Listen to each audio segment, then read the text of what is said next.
ज्यांना जायचंय त्यांनी खुशाल जावं, त्यांचं भलं व्हावं हे उद्विग्न उद्गार आहेत ठाकरेंच्या शिवसेनेचे प्रमुख उद्धव ठाकरे यांचे।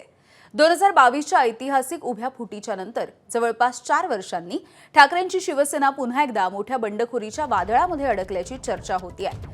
आणि या चर्चांच्या पार्श्वभूमीवरती उद्धव ठाकरे यांनी चाचपणीसाठी मातोश्रीवरती सगळ्या खासदारांची एक महत्त्वाची बैठक बोलावली होती। त्यामुळे दुखावलेल्या उद्धव ठाकरे यांनी ज्यांना जायचंय त्यांना जबरदस्तीने हात धरून थांबवण्यामध्ये काय अर्थ आहे असाही सवाल उपस्थित केला। नाराजी आणि असमर्थता व्यक्त केली। 60व्या वर्धापन दिनाचा मुहूर्त साधत ठाकरेंना जोरदार धक्का देण्याच्या हालचाली शिंदेंकडून सुरू झाल्याची चर्चा आहे। दुसऱ्या शक्यतेच्या नुसार संसदेच्या पावसाळी अधिवेशनाच्या आधी आणि मंत्रिमंडळाचा विस्तार होण्याच्या आधी ऑपरेशन टायगरही राबवलं जाऊ शकतं।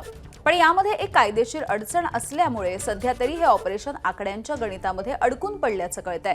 त्यामुळे ठाकरे सेनेला पुन्हा एकदा खिंडार पडणार की ठाकरे सावरणार हे बघणं महत्त्वाचं।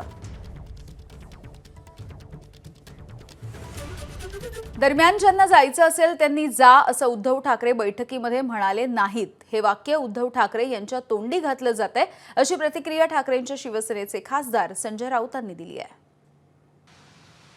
शिवसेना पक्षप्रमुखांनी अशा प्रकारचं कोणतंही वक्तव्य केलेलं नाही, हे मी ठामपणे सांगेन। जायचं असेल त्यांनी जा हे त्यांचं वाक्य त्यांच्या तोंडी घातलेलं आहे।